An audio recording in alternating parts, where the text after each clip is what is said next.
ভিতরটা না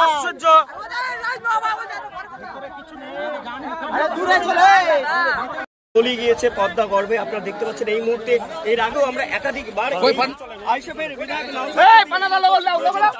কথা বলে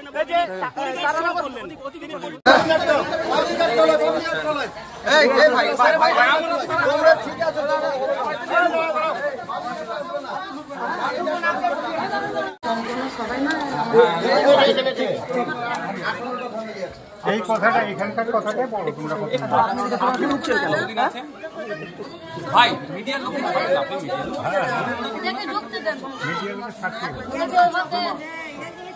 আপনাদের বাড়ি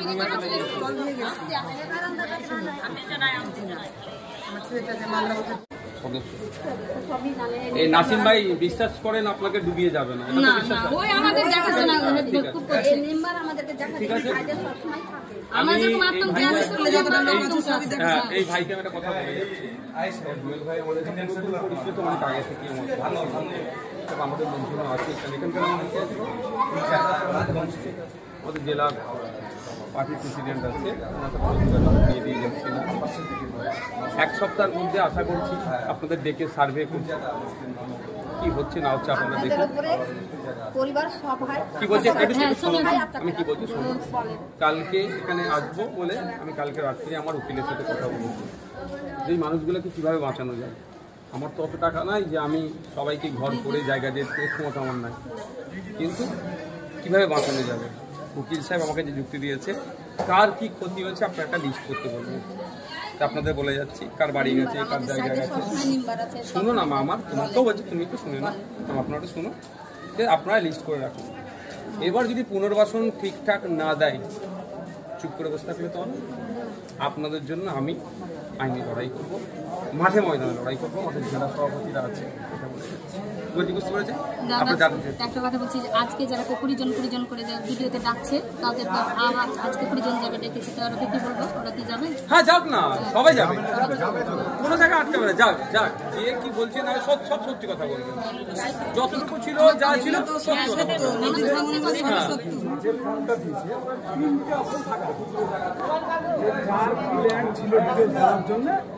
আর একটা হলো পাবে না, ঠিক আছে, তার জন্য ওদেরকে ঠিক আছে। আপনারা যে আমার কাছে বক্তব্যটা সঠিক কথা বলবেন, আপনার যতটুকু জায়গা ছিল, যে কটা ঘর ছিল সবটাই সঠিক বলবেন। আর আপনারা যে যার একটা লিস্ট করে কি ছিল না ছিল, আমাদের নাসিম সাহেব আপনার কাছে একটা লিস্ট আমি করে নেব।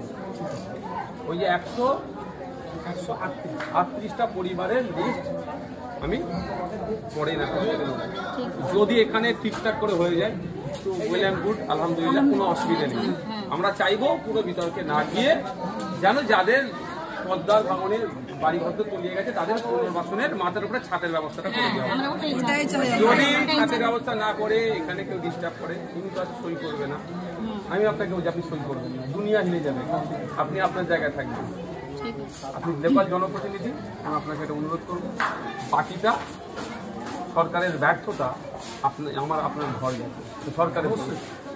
আমি যে এখানে স্কুলে আছি, আমার মায়ের বোনেরা এখানে থাকার নয়, যে সেটা একটা যে মেয়েরা মাধ্যমিক পরীক্ষা দেবে তার ফিউচারটা খারাপ হচ্ছে সরকারের জন্য। দীঘাতে আপনার কি বলে ঢেউ উঠে আছড়ে পড়ে, তাও কিছু হয় না। আর এখানে গ্রামের মানুষ কলকাতা থেকে দূরে বলে কোনো খোঁজ নেবে না, বাঁদরামি ছুটাবো, এটা বাঁদরামি হচ্ছে, এই বাঁদরামি ছুটাবো।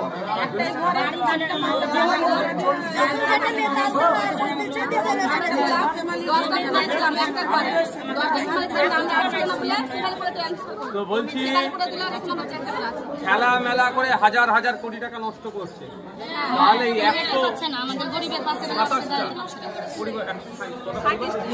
138টা পরিবারের পুনর্বাসন করতে পারবে না, করতে হবে। যদি এখানে না করে, আমি আপনাদের বলি এখান থেকে আপনাদেরকে কলকাতায় নিয়ে যাবো। কলকাতায় গিয়ে মুখ্যমন্ত্রীর প্রয়োজনে বাড়ির সামনে আমরা করবো। ঠিক আছে, কিন্তু যেখানে রাখতে যাবেন সই করার আগে দেখবেন কোথাও সই করতে। যদি পড়াশোনা একটু কম হয়, যে পড়াশোনা বোঝে তাকে দিয়ে বলবেন মা বাপ কি লেখা থেকে বুঝিয়ে কি বলছি, বুঝতে পারছেন? যেখানে সেখানে সই করবেন না।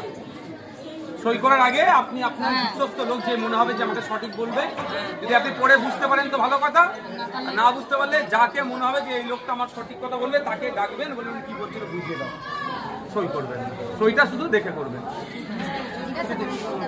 হ্যাঁ, বিশ্বস্ত লোক তো আছে মা, বাবু কি বলছে হয়তো আপনি নাও বুঝতে পারেন। শুধু লেখাপড়া জানলেও হবে না, আইনের ভাষা আপনি আমি বুঝবো, বুঝতে পেরেছেন? মাসি বলে পায়ে পড়ে যায় ভোটের সময়, পড়ে না? আমাদের ভোটটাই মেন জিনিস, আর আমাদের বাড়িটাই মেন জিনিস, আর আমাদের কিছু নয়। কিন্তু আমাদের বাড়ি যদি সুরক্ষিত থাকে তাহলে আমরা ভোট দেবো। বাড়ি সুরক্ষিত রাখার জন্য বিধানসভায় আলোচনা করো, বিধানসভায় আলোচনা করো, আলোচনায় নিয়ে আসতে বলেন, তখন তো আপনাদের ছোট ভাই বিধানসভায় আছে, ওদের যোগ্য জবাব ওদেরকে দিয়ে দেবো। কলকাতায় কিছু হলে সারা রাজ্যের স্কুল বন্ধ হয়ে যাবে, আর গ্রামে কিছু হলে কদিন আগে দেখলেন তো উত্তরবঙ্গে কিভাবে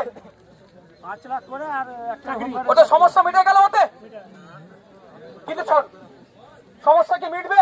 কত মানুষ মারা গেল, কোনো উচ্চ বাচ্চা আছে, কোনো আলোচনা নাই। তাই আপনাদের বলবো, আপনাদের সমস্যা আপনাদের কি সমাধান করতে হবে, কোনো দাদা দিদি এসে সমাধান করবে না, এটা আপনাকে বলে যাচ্ছে। সবাই আসবে যে তার ভোট ব্যাংক মজবুত করবে আর কেটে পড়বে, যে আমরা 2026-এর ভোট বয়কট করলাম, দেখবেন সব বেটা তখন এসে আপনাদের কাছে হাঁটু গেড়ে বসবে। আর একটা কথা বলবো, আমি ব্যক্তিগত কারো বিরুদ্ধে বলতে পছন্দ করি না। এই একজন এসে বললেন যে মমতা ব্যানার্জি বিভিন্ন জায়গায় ছুটে যাচ্ছে, তারানগরে আসেনি কেন? তাকে নাকি কেউ একজন উত্তর দিয়েছে যে আমি এসে গেছি, হয়ে যাবে, তাই না? আমি এতটুকু তার মুখ থেকে শুনতে চাই যে তারানগরের মানুষের সাথে যেটা হচ্ছে অন্যায় হচ্ছে, দ্রুত এই কংক্রিটের বাঁধ নির্মাণ সরকারকে করতে হবে। এতটুকু কথা বলার সাহস আছে? বুঝতে পেরেছেন? এটা কি ভুল কথা? উনি শুধু এতটুকুই বলুক, এতটুকু বলুক যে 2026 সালের নির্বাচনের আগে তারানগরের গঙ্গায় পদ্মা ভাঙন রোধের জন্য কংক্রিটের বাঁধের নির্মাণের কাজ করতে হবে, বাজেট বরাদ্দ করতে হবে, অর্থ বরাদ্দ করতে হবে, কাজ শুরু করতে হবে সরকারকে। এতটুকু বলার সাহস নেই, বললে যে হাফ মন্ত্রী আছে সেটাও কেড়ে নেবে। আমি ব্যক্তিগত আক্রমণকারীর পক্ষে নই, আর যে একজন আছে অপদার্থ, হজ কমিটিতে ঢুকে বসে আছে, জানি না, আগামী দিনে তথ্য দেব, তাও বলে যাই। এবারে হজে গিয়েছে কত হাজি জানেন? কম বেশি টোটাল পশ্চিম বাংলার কলকাতা দিয়ে গিয়েছে 8,000-এর কাছাকাছি। 50,000 চায়ের কাপ দেখিয়েছে। কি বুঝতে পেরেছেন তো? চোর তো, ওরাই তো টাকা খাচ্ছে, সেই সবগুলো টাকাগুলো খাচ্ছে। হাজি গিয়েছে 8,000-এর মতো, আর 50,000 কাপ দেখিয়েছে, মানে বুঝতে পারছেন? মানজুরে বলে ও বেটারা, ওই তো এবার দায়িত্বে আছে, ওনার দপ্তর, মানে আমি উনাকে এখন বলবো। তো যারা হাজিদের চায়ের টাকা মেরে খায়, তারানগরের মানুষের পুনর্বাসনের টাকা মেরে খাবে না, বিশ্বাস হয় আমার? যারা কবরস্থানে শ্মশানের টাকা মেরে খেয়ে নেয়, তারা খাবে না? অপদার্থ কেন পার্লামেন্টে গিয়ে তারানগরের মানুষের কথা বলেনি? এটা তো আন্তর্জাতিক নদী, এটা তো কেন্দ্র সরকারের দায়ী আছে। তাহলে পার্লামেন্টে দাঁড়িয়ে মোদীকে প্রশ্ন করতে পারে না, অমিত শাহকে বলতে পারে না, যে সেন্ট্রালে যিনি মিনিস্টার আছেন তাকে বলার সাহস নেই? শুধু এখানে এসে বড় বড় কথা বলে। উনাকে আপনারা এমপি করে দিল্লিতে পাঠিয়েছেন, কেসের জন্য পাঠিয়েছেন, এই জন্যই পাঠিয়েছেন যে দিল্লির আইনসভার মধ্যে গিয়ে তারানগরের, শামশেরগঞ্জের, রঘুনাথগঞ্জের, আপনার রতুয়া, চাচলের মানুষ, ভুতনির মানুষ যে সমস্যার মধ্যে পড়ছে সেগুলো সমাধানের কথা বলার জন্য। একবারের জন্য অপদার্থটা বলেছে? আমি অপদার্থ বলে যাচ্ছি, আমি বলে যাচ্ছি, আমার বলবেন যে কথা বলে গিয়েছে।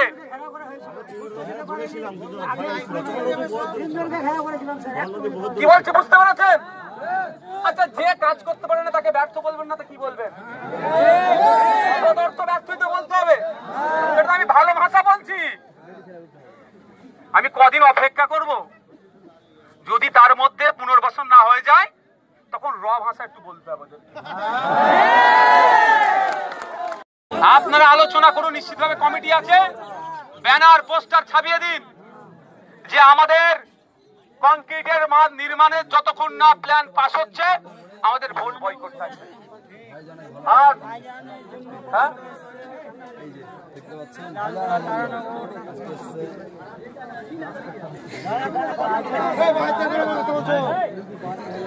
বন্ধুগণ আপনাদের বলবো, অনেকক্ষণ আপনারা রোদে আছেন, রৌদ্র আছে,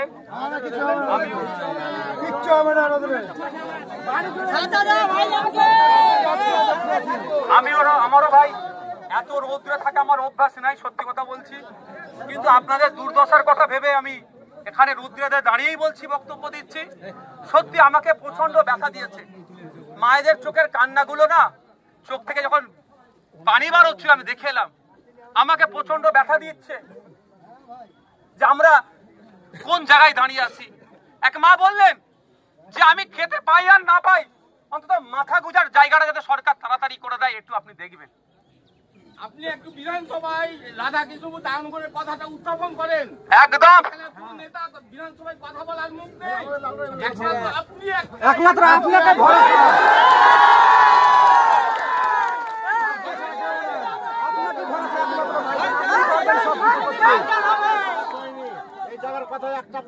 দেখুন আমি একটা কথা বলি, বিধানসভার সেশন এখন হয়তো নাও শুরু হতে পারে, বিধানসভার সেশন এখন নাও শুরু হতে পারে, হয়তো 1 মাস পরে হবে।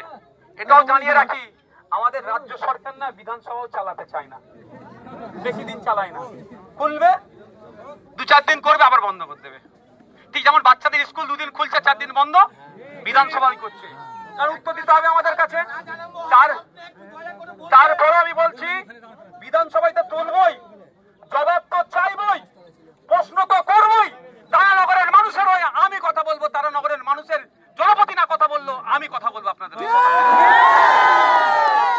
তার আগেও বলছি, তার আগে আমি গুটি কয়েকদিন দেখবো, যদি পুনর্বাসনের না ব্যবস্থা হয় বিধানসভা কবে চালু হবে তার জন্য আমি বসে থাকবো না।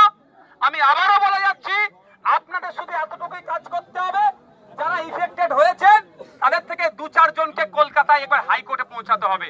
বাকি আপনি কি গাছ লাগাতে ভালোবাসেন? বিভিন্ন দেশি বিদেশি ভ্যারাইটিস ফুল এবং ফলের গাছ খোঁজ করছেন?